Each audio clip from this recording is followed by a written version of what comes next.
আমি wicket keeper ছিলাম। টুস করে আমার মুখে লেগে যায় ব্যাটটা, আর আমার ঠোঁট কেটে যায় অনেকখানি। তো সবাই অনেক টেনশনে পড়ে গিয়েছিল যে আমার ফেসটা কি ঠিক থাকবে কিনা। আমার এই সাকিব আল হাসানকে অনেক পছন্দ ছিল, মালিঙ্গার মতন সুইং করে বল করতাম। আমার কি জানি একটা পছন্দ ছিল, ভুলে গেছি। আর যখন সেটা মনে পড়বে আমরা তখন সেটা নিয়ে আরেকবার আলোচনা করব। বাইরে গেলে একটু নিঃশ্বাস নিতেও কষ্ট হচ্ছে। আমার আব্বাই বেশি টেনশনে থাকে, যখন আমি একটু ব্যথা পাই তখন বলে ঠিক হয়েছে, একটু পর পর জিজ্ঞেস করে আছে কি বলে গোল স্কোরিং একটা সরি গোল স্কোরিং অ্যাবিলিটি আছে। সুমাইয়া কি সিঙ্গেল? এটা এই প্রশ্ন আপনি বলছেন, আপনি তো অন্য প্রশ্ন বলছেন। হ্যাঁ, দুইটাই আমি একটা অ্যাভারেজ হয়ে গিয়েছি, কোনো ভাষা পারফেক্টলি হয় না। মাঝে মাঝে আমার মা বাংলা বলতে পারে অনেক কিউট ভাবে।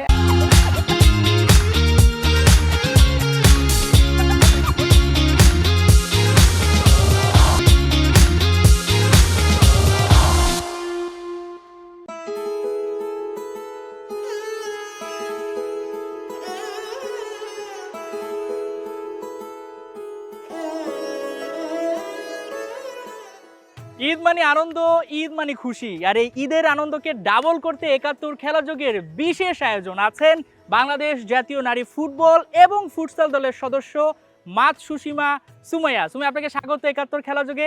কেমন আছেন আপনি, এবং সেই সঙ্গে ঈদের শুভেচ্ছা, ঈদ মোবারক। থ্যাংক ইউ ৭১কে আমাকে ইনভাইট করার জন্য। ঈদ মোবারক আপনাকেও। আমি আলহামদুলিল্লাহ ভালো আছি, আপনি কেমন আছেন? আমি আলহামদুলিল্লাহ ভালো আছি। আপনার সময়টা আসলে নিঃসন্দেহে দারুণ কাটছে, কারণ আপনি কয়েকদিন আগেই সাফের যে ফুটসালটা হয় সেখানে চ্যাম্পিয়ন হয়েছেন। সেই ঘটনাগুলো এখনো তরতাজা, মানে ওই যে সিদ্ধান্ত নেওয়াটা সবার আগে তো উদ্যোগটা আপনি নিয়েছিলেন। এখনো ওই স্মৃতিগুলা তোর তাজা আছে। এখনো মনে পড়ে যেদিন আমরা লাস্ট ম্যাচ জিতে চ্যাম্পিয়ন হতে পেরেছিলাম আর দেশের জন্য ট্রফি আনতে পেরেছিলাম। ওইটা এখনো ভাবলে অনেক ভালো লাগে। অবশ্য 2 মাস হয়ে গিয়েছে। সময় আমরা অনেক আড্ডা দিব। সবার আগে আমরা একটু জাপানে ফিরে যেতে চাই। মানে আপনার বড় হওয়া, বেড়ে ওঠা তো জাপানে। সবচেয়ে ইন্টারেস্টিং ব্যাপারটা হচ্ছে আপনার নামটা যেমন কঠিন এবং বেশ সুন্দর। এই যে মাতসুসীমা সুমাইয়া, এই নামটার পেছনের গল্পটা কি, কে রাখলো? সুমাইয়া নামটা রেখেছিল আমার দাদু। আমার আব্বার আব্বা অনেক আদর করে আমার নামটা রেখেছিল। আমি আমার আব্বার একমাত্র মেয়ে। আর মাতসুসীমা নামটা আমার নানার ফ্যামিলি নেম থেকে এসেছে। আর এটা হচ্ছে জাপানের একটা আইল্যান্ডের নাম। জাপানে একটা আইল্যান্ড আছে মাতসুসীমা নামে, ওই আইল্যান্ড থেকে আমার নামটা আসছে। আর নর্মালি ফ্যামিলি নেম হচ্ছে আব্বার থেকে হয়, কিন্তু আমাদের ফ্যামিলিতে আমার মা থেকে আমার নামটা আসছে মাতসুসীমা সুমাইয়া। ঈদের সময়টা এবার বাংলাদেশে আছেন, এর আগে কখনো জাপানে ঈদ করেছেন? সেই স্মৃতি কি সুমাইয়ার মনে পড়ে কিনা? হ্যাঁ, মনে পড়ে। আমি ছোটবেলায় জাপানে ঈদ করতাম। তো ওইখানে বাংলাদেশি কমিউনিটিরা থাকতো, আর একটা কমিউনিটি সেন্টারের মতন ভাড়া করে ওখানে ঈদের নামাজ পড়তো সবাই। আর আমার আব্বা আমাকে নিয়ে যেত, আমরা 3 ভাই বোনই যেতাম। আর ঈদের দিন অনেক মজা করতাম। মজা তো এখনো নিশ্চয়ই বাংলাদেশে হচ্ছে। এখন সুমাইয়ার নামের পাশে বাংলাদেশি মেয়ে। এই যে যখন ঈদে বাংলাদেশে থাকেন, বাবার বাড়ি তো নবাবগঞ্জ, সেখানে কি ঈদটা কাটানো হয়? কোনো ধরনের স্মৃতি আছে? কোনো একটা স্পেশাল রান্না করা, সুমাইয়ার হাতের এই রান্নাটা খেতে চাই, এই ধরনের কোনো গল্প আছে? আমার রান্না করতে অনেক পছন্দ। আমি যখন নবাবগঞ্জে যাই তখন আমাদের কাজের লোকরা হচ্ছে ছুটিতে যায়। তো আমার ফ্যামিলির বিশেষ একটা রিকোয়েস্ট থাকে যে রান্নাই হবে, আমি যেহেতু একটু রান্না পারি, তো আমি যেহেতু একটু হেল্প করি। কোন রান্নাটা সুমাইয়া সবচেয়ে ভালো রান্না করতে পারে ঈদ স্পেশাল?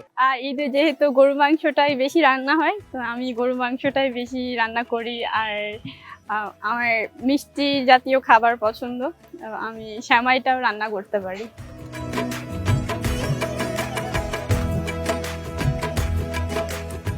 এবার একটু খেলায় ফিরতে চাই। মানে আপনি বাংলাদেশের হয়ে খেলেছেন, সেই জার্নিটা আমরা জানি। তবে একটু তার আগে আবার জানতে চাই, মানে আপনি তো ক্রিকেটার হতে চেয়েছিলেন, সেখানে আপনি ফুটবলার বনে গেলেন, সেই গল্পটা যদি বলতেন। সেই গল্পটা ছিল, আমি যখন প্রথম বাংলাদেশে আসি তখন তো ক্রিকেটটাই বেশি পপুলার ছিল বাংলাদেশে। তো আমিও আমার ক্রিকেট ক্যারিয়ারটা শুরু করেছিলাম, মানে প্রফেশনাল না, আমার জাস্ট ব্যাটিং। কার অনুপ্রেরণায়, বাবা না মা, কে বলেছিল? মা তো ক্রিকেট চিনতো না, তো বাবা চাইতো যে আমরা স্পোর্টসে থাকি, অ্যাক্টিভিটি করি, আউটডোরে থাকি। তো আমার আব্বাই হচ্ছে সবসময় মাঠে নিয়ে যেত। তো তখন ফার্স্ট ক্রিকেট খেলা শুরু করি। তো কয়েকদিন খেলার পর অনেক মজা লাগতে থাকে। আমি উইকেট কিপার ছিলাম। আর একদিন ক্রিকেট খেলতে গিয়ে আমরা ফ্যামিলি মেম্বার্সরা খেলতে গিয়ে টুস করে আমার মুখে লেগে যায় ব্যাটটা, আর আমার ঠোঁট কেটে যায় অনেকখানি। তো ওই দিনের পর থেকে আমার আব্বা আর কখনো ক্রিকেট খেলা সাপোর্ট করে নাই। তারপরে কি হলো? ওই যে ঠোঁটটা কেটে গেল, তারপর শুনেছিলাম যতদূর আপনি একটা সার্জারি করেছিলেন। যে আমার তখন অ্যাপোলো হসপিটাল ছিল, তখন ওখানে অনেক রাশ করে নিয়ে যাওয়া হয়। বসুন্ধরায় খেলতেছিলাম, তো তখনই রাশ করে নিয়ে যেয়ে এটা প্লাস্টিক সার্জারি করতে হবে বলেছিল। তখন ছোট ছিলাম, তো সবাই অনেক টেনশনে পড়ে গিয়েছিল যে আমার ফেসটা কি ঠিক থাকবে কিনা। পরে এটা ভেবে আমার আব্বার ক্রিকেট কন্টিনিউ করতে দেয়নি। ক্রিকেটে আপনার পছন্দের খেলোয়াড় কে ছিল? আপনি যেহেতু উইকেট কিপার ছিলেন, বাংলাদেশের কোনো ক্রিকেটারকে দেখে কি ক্রিকেটে আসা ছিল, এরকম ব্যাপার? হ্যাঁ, আমার এই সাকিব আল হাসানকে অনেক পছন্দ ছিল তখন। তিনি তো আসলে অলরাউন্ডার ছিলেন। সুমেয়াও কি অলরাউন্ডার নাকি শুধু উইকেট কিপার ব্যাটার এমনটা ছিল? আমি উইকেট কিপার ছিলাম। বল করতেন কিনা? বল, হ্যাঁ, আমি মালিঙ্গার মতন সুইং করে বল করতাম।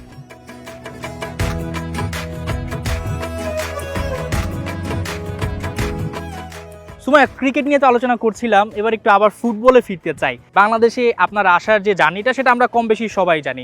আপনি প্রথম নারী প্রবাসী ফুটবলার। এখন যেভাবে আসলে প্রবাসী নামটা উঠলে যেভাবে আলোচনা হয়, তখন তো এটা খুব বেশি হতো না। কখনো কি একটু আফসোস হয় কিনা এই ব্যাপারটা নিয়ে? আফসোস, যেহেতু আমি ওরকম প্রফেশনাল ব্যাকগ্রাউন্ড থেকে না, আমি ছোটবেলা থেকে আমি এজ লেভেলও খেলি বাংলাদেশে। আর আমার ফুটবল জার্নিটা হচ্ছে একদম লোকাল একটা ছোট্ট একটা ফিল্ড থেকে। তো আমি তো ওরকম প্রফেশনাল ট্রেনিং কখনো পাইনি। তো যখন আমি স্কুল শেষ করে যখন আমি ইউনিভার্সিটিতে উঠি, তখন আমি সুযোগ পেয়েছিলাম বসুন্ধরা কিংসের হয়ে খেলতে। আর ওখানে আমি পারফর্ম করে আমি ন্যাশনাল টিমে কল পেয়েছি।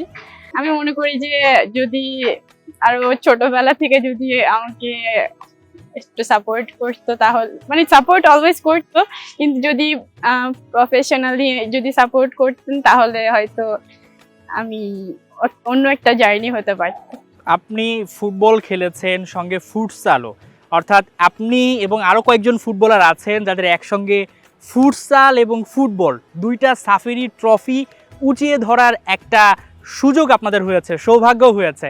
ফুটসাল নাকি ফুটবল, কোনটা সুমাইয়ের বেশি ভালো লাগে এবং কোন অর্জনটা সুমাইকে ওই জায়গাটায় বারবার নিয়ে যেতে চায়? আমি মনে করি আমার দুইটা ফুটবল এবং ফুটসাল দুইটা অর্জনই আমার জন্য সেরা, যেহেতু এটা দেশের জন্য আমরা ট্রফি আনতে পেরেছি। আর এটা আমি চুজ করতে পারবো না।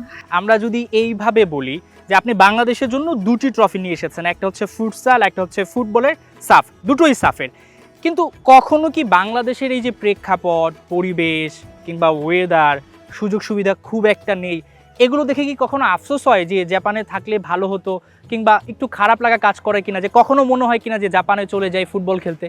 আমার মনে হয় আমি যেহেতু ফুটবলটা বাংলাদেশে শিখেছি, হয়তো আমি যদি জাপানে থাকতাম তাহলে মনে হয় না আমি ফুটবল খেলতাম বা অন্য কোনো স্পোর্টসও হতে পারতো। কিন্তু বাংলাদেশে এসে আমার ক্যারিয়ারটা ফুটবল এবং ফুটসাল হতে পারছে, এটাই আমি অনেক খুশি। সুমাইয়া, বাংলাদেশ জাতীয় ফুটবল দলে আপনি খুব বেশি ম্যাচ খেলেননি, এরপর যে কোনো একটা কারণে সেখান থেকে বিরতিতে রয়েছেন। এই যে বাংলাদেশ নারী এশিয়ান কাপটা খেললো, টেলিভিশন সেটে নিশ্চয়ই খেলা দেখেছেন সতীর্থদের, আফসোস লেগেছে? ওই জায়গাটা তো আপনিও থাকতে পারতেন। আফসোস কেন লাগবে, আমরা যেহেতু একসাথে খেলেছি এক সময়। আমি মনে করি যে ওখানে আমিও খেলছি, যেহেতু আমরা একটা টিমেরই, আমরা সবাই মিলেই তো বাংলাদেশের টিম।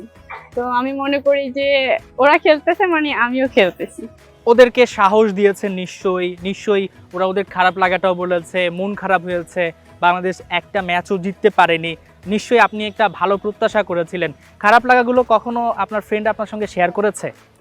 হ্যাঁ, আমার সাথে শেয়ার করেছিল, কিন্তু আমি ওদের বলছি যে এটা তোমরা পজিটিভলি দেখো আর you have to move forward. কারণ এখান থেকে তো অনেক কিছু শিখতে পারছে।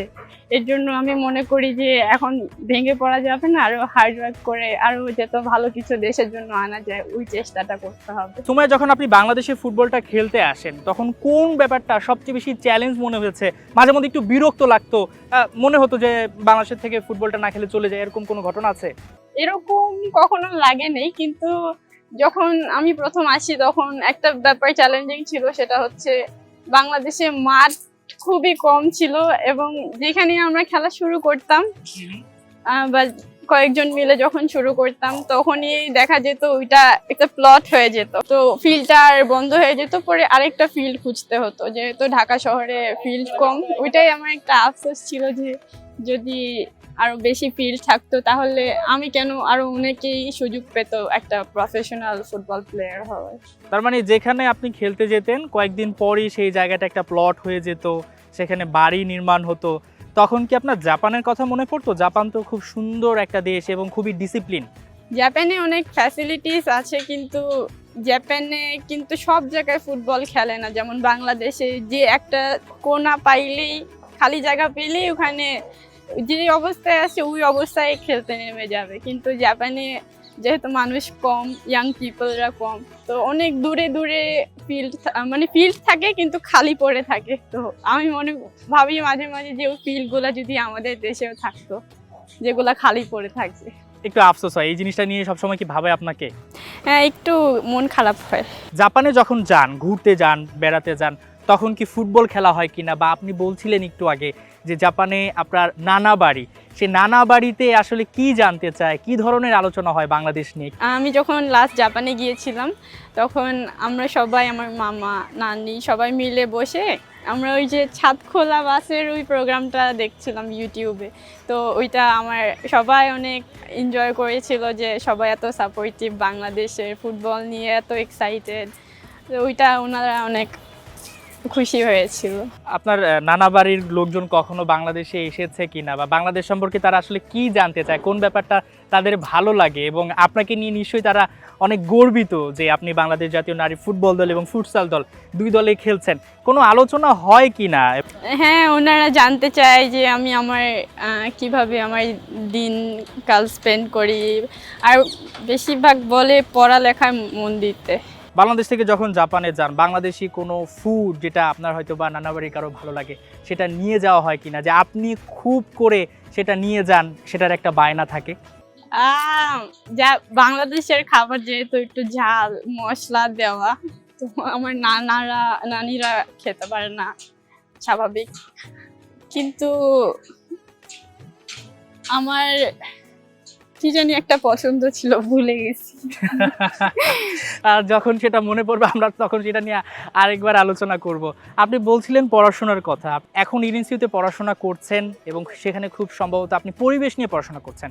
এই যে বাংলাদেশের পরিবেশ, সুমাইয়া খুব একটা বাসা থেকে বের হয় না, যেটা আমি আপনার সঙ্গে কথা বলে জানতে পারলাম, এবং একমাত্র বাংলাদেশে আপনি ঘুরতে গিয়েছেন সিলেটে, যে জায়গাটা তুলনামূলক অন্যান্য জায়গার তুলনায় পরিবেশটা ভালো। কেন আসলে সুমাইয়া ঘর থেকে বের হয় না, ঘরে সময় কাটায়, এই ব্যাপারটার জন্যই কিনা? পরিবেশটা একটু বেশি পলিউশন হয়ে যাচ্ছে কয়েকদিন ধরে, মানে লাস্ট কয়েক বছর ধরে। তো বাইরে গেলে একটু একটু নিঃশ্বাস নিতেও কষ্ট হচ্ছে। তো আমি চেষ্টা করি বেশিরভাগ ইনডোরেই থাকতে। আর এমনি আমি জিমেও যাই, আর রেগুলার জিমে যাওয়া হয়। আর ওখানে আমার জিমের পাশেই ছোট একটা মাঠ আছে, ওখানেই আমি প্র্যাকটিস করার ট্রাই করি। আর ট্রাফিক তো আছে, এর জন্য বেশিরভাগ বের হতে মন চায় না। কি করা হয় মানে বের হলে? তো ঢাকা শহরে বেশি কিছু করার নেই, কোনো একটা ক্যাফেতে গিয়ে কফি খাই। সুমাইয়া, বাংলাদেশের যে প্রেক্ষাপটটা সেটা আপনি জানেন, যে এখানে আসলে মেয়েদের ফুটবল খেলাটা অনেক বেশি চ্যালেঞ্জিং। শুধু ফুটবল নয়, প্রত্যেকটা সেক্টরেই নানান রকম কুসংস্কার ব্যাপারটা রয়েছে, অনেক বাধা বিপত্তি। আপনার অনেক সতীর্থ তো অনেক কষ্ট করে এসেছেন, অনেক স্ট্রাগল করে এসেছেন, সেই গল্পগুলো কি কখনো শেয়ার করা হয়, এবং ওই গল্পগুলো শুনে কি সুমাইয়া কিছুটা অনুপ্রাণিত হয় কিনা?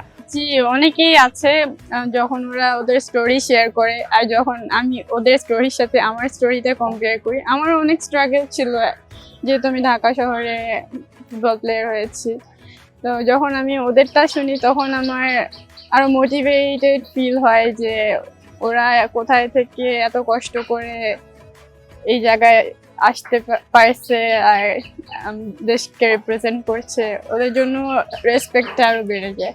নিঃসন্দেহে সেই ক্ষেত্রে যদি একটু বলি যে এই যে নারীদের একটা বাধা রয়েছে, এই বাধাটা আসলে কিভাবে দূর করা যেতে পারে, মানে আপনার পরামর্শ কি থাকবে? আপনাকেও তো হয়তোবা নানান রকম ভাবে তো বুলিং এর শিকার হতে হয়েছে, আপনি বলছিলেন শুরুর দিকে হয়তোবা সেই ব্যাপারগুলো নিতে পারতেন না, এখন তো সেগুলো একেবারে বলকে যেভাবে লাথি মেরে উড়িয়ে দেন সেভাবে উড়িয়ে দিচ্ছেন। জি, আমি এই ব্যাপারে একটাই বলতে চাই যে মানুষের কথায় কান না দিয়ে নিজের মনের কথা শুনে নিজের উপর বিশ্বাস রেখে পরিশ্রম করে যত আগায় আর ভালো কিছু করতে পারবে। সুমাইয়া নামটার মধ্যে একটা মাধুর্য ব্যাপার রয়েছে, যেমনটা আপনি। সো এই যে সুমাইয়ার প্রতি সবার একটা ভালো লাগা কাজ করে, সুমাইয়ার সোশ্যাল মিডিয়াতে আমরা দেখি সবাই সবসময় ফলো করে, মানে কোন মেসেজটা আপনার ইনবক্সে সবচেয়ে বেশি আসে, যেটা আপনি সবচেয়ে বেশি দেখেন এবং অবাক লাগে? সব মেসেজই আমি মাঝে মাঝে আমার ইনবক্স খুলি আর দেখি অনেক সাপোর্টিভ মেসেজ যে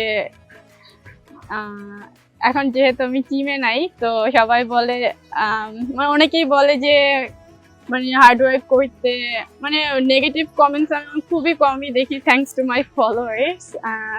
আমাকে বলে যে আরো পেশেন্স রাখতে, যে তো ট্রেনিং এ থাকি যাতে দেশের জন্য আরো ভালো কিছু করে আসতে পারি। এগুলো তো আপনাকে অনুপ্রেরণা যোগায় ন্যাশনাল টিমে আসার জন্য। প্ল্যান কি আপনার, ভবিষ্যৎ পরিকল্পনা কি জাতীয় দল নিয়ে? ভবিষ্যৎ পরিকল্পনা দেশের জন্য আরো ট্রফি নিয়ে আসা। যেই স্পোর্টসে আমাকে প্রয়োজন হবে দেশের জন্য, আমি ইনশাল্লাহ ওখানে আমার 100% দেওয়ার চেষ্টা করবো। সুমাইয়া, খেলায় তো হার জিত থাকে, অনেক সময় মন খারাপ হয়। মন খারাপ হলে আসলে আপনি কার কাছে দ্রুত যান, বাবা নাকি মা? আমি দুজনের কাছে যাই, আব্বা আর মার কাছে। আব্বা আমাকে সাহস দেয় যে যদি আমি ভালো করি বলে আরো ভালো করতে হবে, আর যদি খারাপ করি বলে সমস্যা নাই। আর মা তো সবসময় সাপোর্ট করে সবকিছু নিয়েই, মার জন্যই এত দূরে আসতে পেরেছি। এই যে আপনি ক্রিকেট শুরু করেছিলেন সেই ছোটবেলায়, বাবা আপনাকে কতটুকু ভালোবাসলে, সেই যে ক্রিকেটে আপনি আহত হয়েছিলেন তারপর কিন্তু আপনাকে আর ক্রিকেট খেলতে দেয়নি, মাও তো নিশ্চয়ই এই ব্যাপারটা নিয়ে খুব বেশি শঙ্কিত ছিল, টেনশন করেছিল। ফুটবল খেললেও তো বড় বড় ধরনের ইনজুরি হয় আমরা দেখি, মা কি একটু বেশি টেনশনে থাকেন না বাবা বেশি টেনশনে থাকেন? মানে টেনশনের জায়গাটা তো থেকেই যায়, মেয়ে যখন ফুটবল খেলে একটা ইনজুরিতে পড়তেই পারে। আমার আব্বাই বেশি টেনশনে থাকে, যখন আমি একটু ব্যথা পাই তখন বলে ঠিক হয়েছে ঠিক হয়েছে, একটু পর পর জিজ্ঞেস করে, কিন্তু এটাও তো বলা যায় না যে একটু সময় লাগে যে কোনো ইনজুরি ঠিক হয়েছে। তো আব্বাও সাপোর্ট করে অনেক মেন্টালি, যে ঠিক হইতে হবে, যা লাগে করো। আর মা সবসময় লেগেই থাকে। সুমাইয়া, আপনি যখন বাংলাদেশে এসেছেন আর এখন ফুটবলের তো একটা বড় পরিবর্তন দেখতে পেয়েছেন।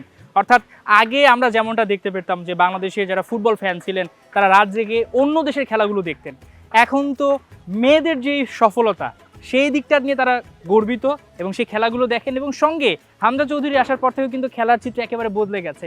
আপনি এই ব্যাপারটা কতটুকু এনজয় করছেন, কতটুকু ভালো লাগা কাজ করে যে না আমি একটা ভালো ডিসিশন নিয়েছিলাম বাংলাদেশে এসে? যখন আমি প্রথম বাংলাদেশে এসেছিলাম তখন দেখতাম যে সবাই ক্রিকেটটা বেশি পছন্দ করতো, এখন হামজা ভাই আসার পরে আর আমরা ভালো কিছু করে আসার পর থেকেই দেখছি যে ফুটবলের ক্রেজটা বেশি বেড়ে যাচ্ছে, এইটা দেখে আমার খুবই ভালো লাগে। কার খেলা সবচেয়ে বেশি ভালো লাগে সুমাইয়ার? আমার হামজা ভাইয়ের খেলাটা সবচেয়ে বেশি ভালো লাগে, উনি যেভাবে বল উইন করে, যেভাবে গোল দেয়, ওইটা অনেক ইন্সপায়ার করে যে আমিও একদিন ওনার মতন খেলতে পারবো। কখনো দেখা হয়েছে সামনাসামনি? কখনো দেখা হয়নি আনফরচুনেটলি। হামজার সঙ্গে দেখা হলে আপনি তার কাছ থেকে কোন টিপসটা আসলে আপনি নিতে চান হামজা চৌধুরীর কাছ থেকে? হামজা ভাই যেহেতু একটা গোল স্কোরিং একটা আছে, কি বলে গোল স্কোরিং একটা গোল স্কোরিং অ্যাবিলিটি আছে, ওইটা আমি ওনার থেকে জানতে চাবো যে উনি কিভাবে এত সুন্দর গোল করে। সময় আপনারা তো হচ্ছে ভুটানের লিগে খেলেছেন, কিন্তু বাংলাদেশের ফুটবলটা যেভাবে ডে বাই ডে উন্নতি করছে, বাংলাদেশের দর্শকরা আশা করছেন যে আপনারা আরও ভালো লিগে খেলবেন। বাংলাদেশে তো লিগটা খুব একটা হচ্ছে না, আমরা কি খুব দ্রুত মেয়েদেরকে সেই জায়গাটায় দেখতে পারি কিনা? একটা চমক কি অপেক্ষা করছে কিনা দর্শকদের জন্য? ইনশাআল্লাহ চমক অপেক্ষা করছে ভবিষ্যতে, দোয়া করবেন যাতে ভালো কিছু করতে পারি। সুমে, আপনার বেড়ে ওঠা, ঈদ নিয়ে অনেক আড্ডা হলো, ক্রিকেট নিয়ে আমরা জানলাম, ফুটবল নিয়ে জানলাম। এবার একটু আপনার পার্সোনাল লাইফে আবার একটু ফিরতে চাই। মানে দর্শকের বিশাল একটা প্রশ্ন, সুমাইয়া কি সিঙ্গেল? এটা আসলে এটা এটা এটা এই প্রশ্ন আপনি বলছেন, আপনি তো অন্য প্রশ্ন বলছেন। সুমাইয়া, আমরা অনেক বিষয়ে আড্ডা দিলাম, আপনার বেড়ে ওঠা জানলাম, ক্রিকেটে আপনার জার্নিটা জানলাম, ফুটবলে আপনার জার্নিটা জানলাম। এবার আবার একটু পার্সোনাল লাইফে ফিরতে চাই। দর্শকদের বিশাল একটা প্রশ্ন, সুমাইয়া কি ম্যারিড নাকি সিঙ্গেল? সিঙ্গেল। তো সেক্ষেত্রে সুমাইয়া আসলে কবে বিয়ে করবে, এবং নাকি সেই পাত্র রেডি আছে যখন তখন সবাইকে চমকে দিবে? এরকম কিছু নাই। এখন যেহেতু খেলছি, আমি খেলাটা কন্টিনিউ করতে চাচ্ছি। যদি কখনো আপনি ফুটবলটা ছেড়ে দেন সুমাইয়া, তো সেক্ষেত্রে আপনি কি বেছে নেবেন, কি হতে চান? আমার যেহেতু খেলার জন্য একটু পড়ালেখায় পিছিয়ে গিয়েছি, ওটা আমি পড়ালেখাটা কন্টিনিউ করতে চাবো।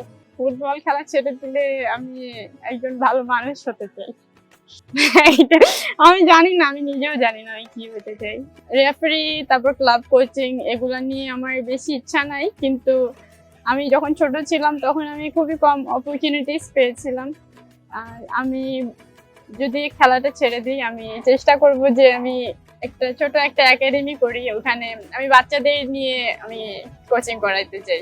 তো সেক্ষেত্রে আপনি যখন বাংলাদেশে এসেছিলেন, নানাভাবে হয়তো বা কোনো ক্ষেত্রে বুলিংয়ের শিকার হওয়া, কোনো ক্ষেত্রে একটা সংকোচ কাজ করে, আপনি নারী, কোনো একটা কিছু বলতে গিয়ে অনেক সময় সংকোচ কাজ করে, অর্থাৎ বাংলাদেশে আসার পর অনেক অনেক বাধা নিশ্চয়ই আপনি পেয়েছেন অ্যাজ এ উইমেন হিসেবে। সো ওরকম কোনো ঘটনা আছে কিনা যেই ঘটনাটা অন্য কেউ জানলে তারা অনুপ্রাণিত হবে এবং তারা জানতে পেরে তারাও ওই জিনিসটা যাতে কখনো ফেস না করে, অর্থাৎ আপনি আগে থেকে সতর্ক করে দিলেন? আমি যখন খেলতে যেতাম তখন তখন তো মেয়েরা খেলতো না, মানে ঢাকা সিটিতে তো অ্যাটলিস্ট খেলতো না, তো আমার ছেলেদের সাথে খেলতে হতো। তো ওইখানে মানুষ একটু খারাপ খারাপ কথা বলতো, কিন্তু আমি কখনো ওইটায় কান দিই নাই। আমি সবসময় ওগুলা আড়াই গেছি, আর আমি আমার কাজটা আমি কন্টিনিউ করছি, আমি আমার প্যাশনটা ফলো করেছি, এর জন্য আমি একটু আগাইতে পেরেছি। এই যে সোশ্যাল মিডিয়া, বাংলাদেশের যে একটা ফ্যান তৈরি হয়েছে আপনার, এখন তো এই ব্যাপারটা বেশ দারুণভাবে এনজয় করছেন। ভালো লাগে নিশ্চয়ই যখন আপনাকে নিয়ে কোনো একটা আর্টিকেল হয়, কোনো একটা নিউজ হয়। বাবা মারও তো সেই জিনিসটা ভালো লাগে। আপনার নানা বাড়ি হচ্ছে জাপানে, তারা কি কখনো কোনো নিউজ দেখে আপনাকে পাঠায় ইনবক্সে? আমার মা আমার মামাকে সবসময় আমি কি করছি এগুলার আপডেট দেয়, নিউজ পেপারে ছবি আসছে, ওরা ছবি তুলে পাঠায় দেয়। তো আমার মামা অনেক খুশি হয় যে এখানে বাংলাদেশে আমি এত ফেমাস, মনে করে আমি অনেক ফেমাস, কিন্তু আসলে তেমন না, কিন্তু ওনারা খুশি হয় যখন দেখে। জাতীয় দল নিয়ে আবার একটু ফিরতে চাই সুমাইয়া, সামনে আপনাদের ফুটসাল ভালো একটা সম্ভাবনা রয়েছে। যদি বলেন যে নতুন যে যুব ক্রীড়া প্রতিমন্ত্রী হয়েছেন আমিনুল হক, তিনি নিজেও ফুটবল ছিলেন, নারীদের ফুটবল উন্নয়নের জন্য কিংবা ফুটসাল উন্নয়নের জন্য আপনাদের দাবিটা কি থাকবে?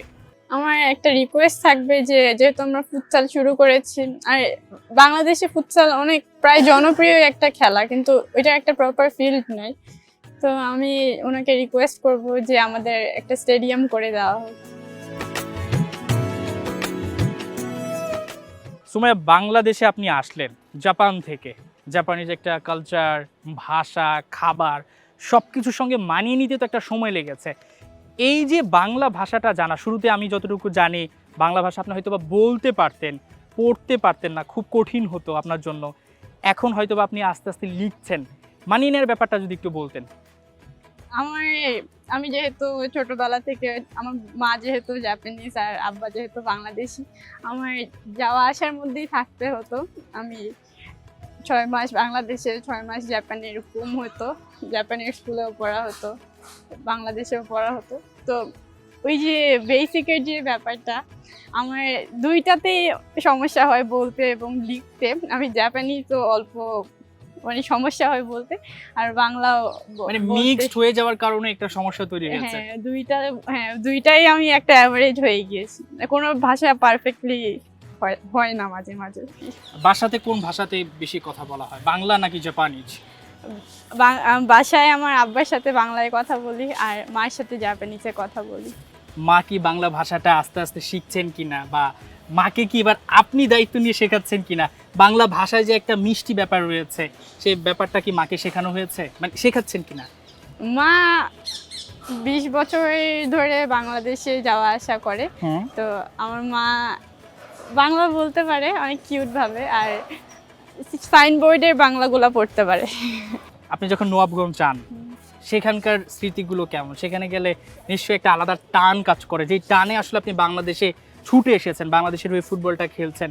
সেখানে গেলে সেই এলাকাবাসী তো নিশ্চয়ই আপনাকে ঘিরে ধরে, তাদের একটা ভালো লাগার জায়গা রয়েছে, আপনার বাবা চাচা, সেই ফ্যামিলির গল্পটা একটু জানতে চাই।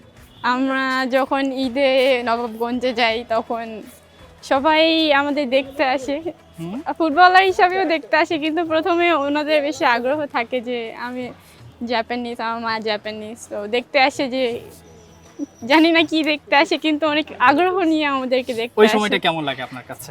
আমার অনেক ফানি লাগে আর ভালোই লাগে, আমার এলাকার মানুষ দেখতে আসে। সুমাইয়া, অনেক অনেক আড্ডা হলো, অনেক গল্প হলো, এবার বিদায় নেওয়ার পালা। তবে আমরা কিন্তু আপনাকে বিদায় দিচ্ছি না, কারণ আপনার সঙ্গে আবারও দেখা হবে সবুজ গালিচায়। প্রত্যাশা রাখছি আপনি আবারও বাংলাদেশ জাতীয় নারী ফুটবল দলে ফিরবেন। দর্শকদের উদ্দেশ্যে কি বলবেন? 71-এর খেলার যোগের সব দর্শককে ধন্যবাদ জানাতে চাই, এবং আমার জন্য দোয়া করবেন যেহেতু দেশের জন্য ভালো কিছু করতে পারি। ঈদ মুবারক। ঈদ মোবারক।